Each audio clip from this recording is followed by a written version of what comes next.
ሰላም ጤና ይስጥልን የቻናሌ ቤተሰቦች፣ ዛሬ በሶሻል ሚዲያው ላይ መነጋገሪያ በሆነው በአብርሃምና በሄርሜላ ጉዳይ ላይ እጅግ አስደንጋጭና አዳዲስ መረጃ ይዘንላችሁ መጥተናል።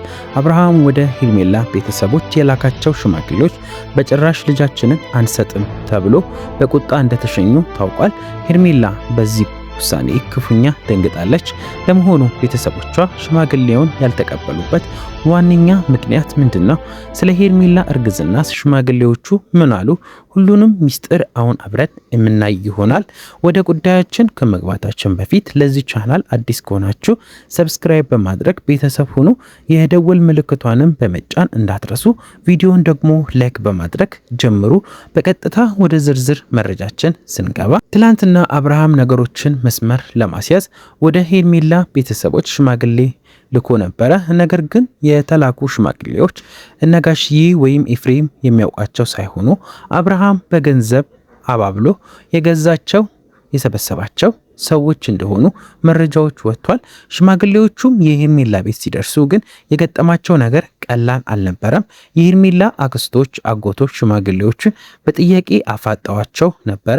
ቤተሰቦቹ ይህን ሰውዬ አብርሃምን ከዚህ በፊት ትዳር ነበረው፣ ልጅ አለው፣ የፍቺ ወረቀት ግን በእጁ ላይ የለም። አሁን የቀድሞ ሚስቱ ጋር ቪዲዮ እየሰራ መቅረብ ይፈልጋል። ታዲያ እንዴት አምነን ልጃችንን እንሰጣለን?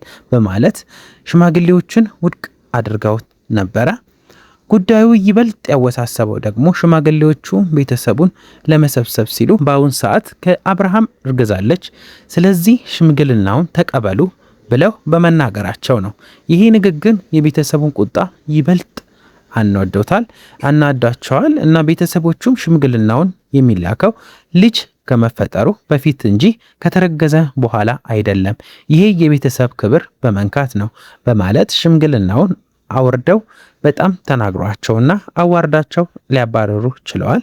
የሽምግልና ውድቅ መሆኑ ደግሞ ውርደት በመቁጠር አብርሃምም እንደተደበቀና ከሁሉም ነገር ሸሽቶ እንዳለ መረጃዎች እየጠቆሙ ይገኛሉ። ያው ምንም ነገር ቢባል ያው ሽማግሌዎችንም አንደኛ መግዛት አልነበረበትም።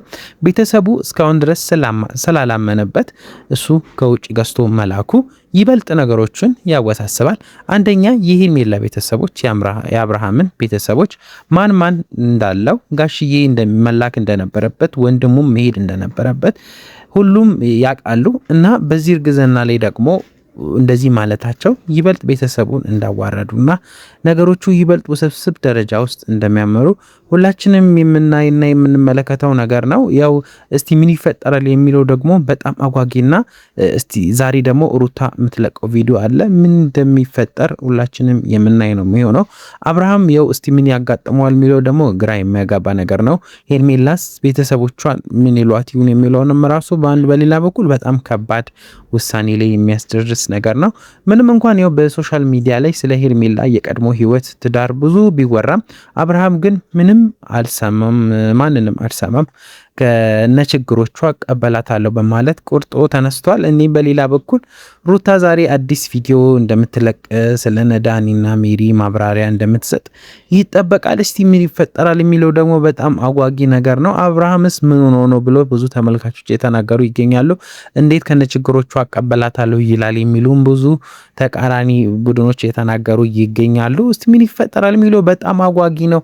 ነገሮቹ ወዴት እያመሩ ነው የሚለው ነገር በጣም ወደ ውስብስብ ነገር ውስጥ እየገባ ያለ ይመስለናል። እስቲ እናንተስ ምን ትላላችሁ? እዚህ ጋር ሐሳብ አስተያየታችሁ ለኛም ጠቃሚ ነው፣ ለነሱም ጠቃሚ ስለሆነ ሐሳብ አስተያየታችሁ አይለየን። እናንተም በዛ በረታቱን እና ምንድነው እስቲ እናንተም እኛም የራሳችንን ሐሳብ እንዳቀረብ ነው እናንተም ሐሳብ አስተያየታችሁን አቀርቡ። ወደ ተመልካቾቼ እንግዲህ የሄርሜላ ቤተሰቦች የወሰዱት ውሳኔ ትክክል ነው ትላላችሁ እናንተ? አብርሃም ከዚህ በኋላ ምን የሚያደርግ ይመስላችኋል? እኔ በበኩሌ ያው ምንም የሚያደርግ ሐሳብ ያለ አይመስለኝም። አሁን ያው አንደኛ ቤተሰቦቿ ተዋርደዋል። ሄርሜላ እርጉዝ እንደሆነች ነው የተነገራቸው። ይሄ እርግዝና እውነት ይሁን ውሸት ይሁን ሳይታወቅ ነገሮቹን ሽማግሌዎቹ ማበላሻታቸው እና አርግዛለች ከተቀበለችው ተቀበሉ ማለታቸው በጣም ነገሮቹን ያወሳስባል ብዬ ነው ማስበው። እስቲ እናንተም ሐሳብ አስተያየታችሁን በኮሜንት መስጫው ላይ አስቀምጡልን። ቪዲዮውን ደግሞ ከወደዳችሁ ላይክ፣ ሼር ማድረጋችሁን አትርሱ። በቀጣይ አዳዲስ መረጃዎች እስከምንገናኝ ቻው፣ ደህና ቆዩልኝ።